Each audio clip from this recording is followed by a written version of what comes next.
to my channel. This video is an incredibly important one. It is how to manage your cash flow and budgeting. If you can master the art of managing your cash flow and budgeting, life is going to be so much easier. You'll be so much more successful in achieving your personal, lifestyle, and financial goals. And it's a lot easier than you think. Now, before I launch into this video, I want to make sure that not only have you subscribed to my channel already, but more importantly, you've switched on that notification button so you know the moment I've uploaded a new video around getting out of debt, cash flow and budgeting, investing, building long-term passive income streams, and financial freedom. Also, if you really enjoy this video and want to watch more about it and learn more about it, I recommend watching this video over here that I previously filmed at the end of this video. Alright, let's talk about cash flow and budgeting. Now, first of all, no one is really taught how to manage our cash flow and budgeting. It's not taught at home, and more often than not, it's not taught in school or university. But when you know how to do this, you'll actually really enjoy your banking ritual and you'll feel so comfortable and so secure financially knowing that you're on top and in control of your cash flow and budgeting. Now, first of all, I want you to have all your bank accounts with the one bank. No more savings accounts floating around in cyberspace, because if you can't see it, you'll forget about it. And I know so many people who've opened up those savings accounts and put $20, $40. After a certain period of time, they've completely forgotten about it and don't even know how to log in and get that money. I want you to be able to log on to your internet banking, whether it be through your app or your desktop, and see your entire cash flow situation right then and there. This is about making it easy and efficient so that you actually do it. The first account that I want you to have is an everyday savings account with a linked ATM debit card. This account is where you allocate money every time you get paid to pay for your daily, weekly, monthly, fortnightly expenses. This is where you set up all your direct debits to come from. So the gym memberships, the mobile phones, this is also where you'll spend to get your coffees and lunches and your weekend spending money. You never use credit cards. You always just use your everyday savings account. The next account is your lifestyle and emergency account. Now, before I explain this account, I want to explain to us why most of us get in trouble with money, cash flow, and also end up in debt. More often than not, our budgets are not the same month to month. We might have a really quiet month where we don't have as many living expenses, and we might have some money left over.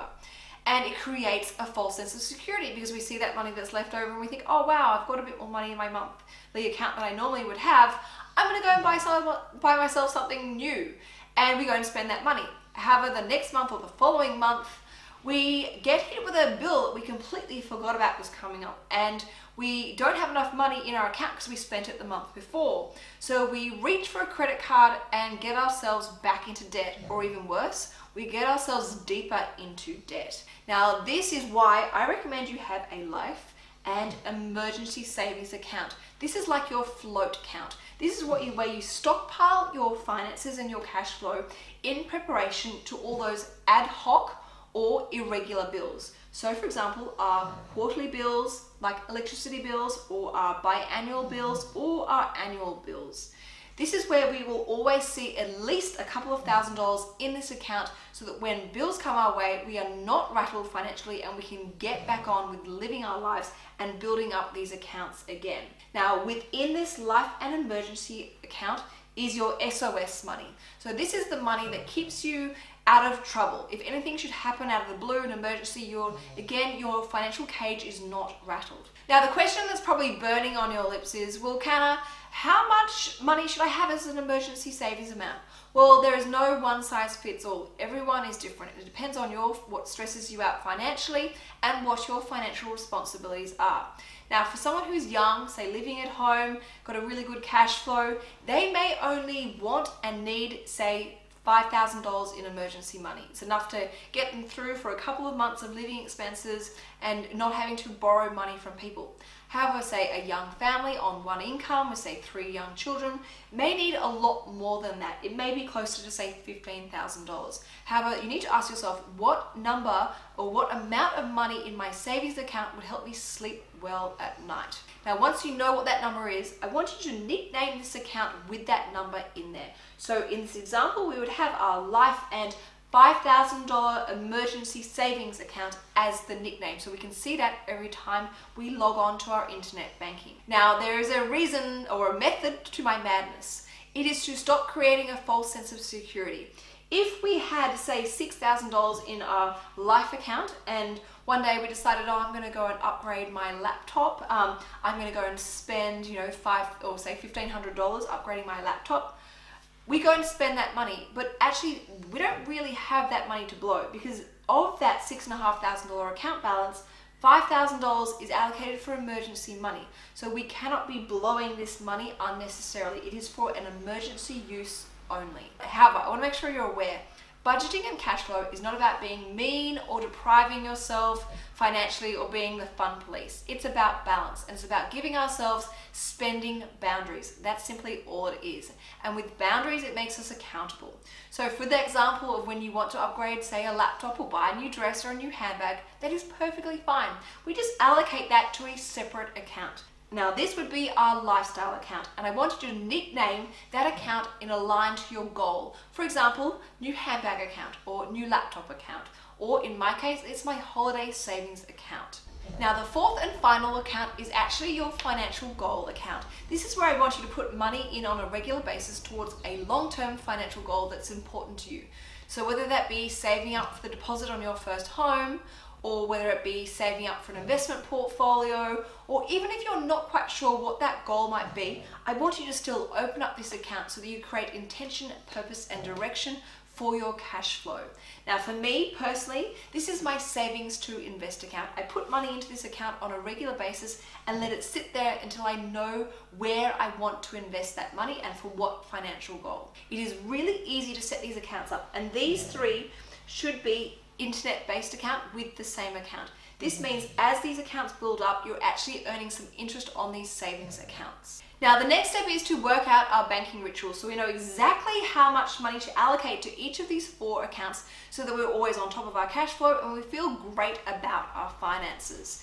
Now I actually have 2 tools available for you. If you subscribe to the Sugar Mama website, you will get a complimentary budget template to work from, which will help you work out your total cost of living and how much money you need to allocate to these accounts. The second tool that's available for you is this Sugar Budget app, which you can download from the iTunes store. This is a much more advanced version. It's quite visual and explains to you exactly the banking instructions to allocate this money. Now, if you'd like to learn more about this, I recommend you watch this video here, which is a tutorial as to how to use the Sugar Budget. It's something that I use on a daily basis and is really helpful. And the links to subscribe to the Sugar Mama website are right here, and the link to download the Sugar Budget app is also right here, but also in the video description box below. All right, so how do we allocate our money? Say, for example, I get paid $2,000 after tax per month by my employer, and my employer pays my pay into my everyday account. From using the Sugar Budget app or using the complimentary budget template, I know that my living expenses for the month are around about $1,200 per month. If I've got that much money in my account, I should be able to survive financially. I then look at all my upcoming bills that are coming in. I might even check my diary to see what's due. And I now know that going forward, I need to start allocating approximately $500 per month into this account. Not only to pay for these upcoming bills, but also to slowly start building up my $5,000 emergency account. I then look at my lifestyle goal, which is, for example, to buy, say, a new handbag, and it's going to cost me $2,000 and I'd like to buy it in, say, 10 months' time.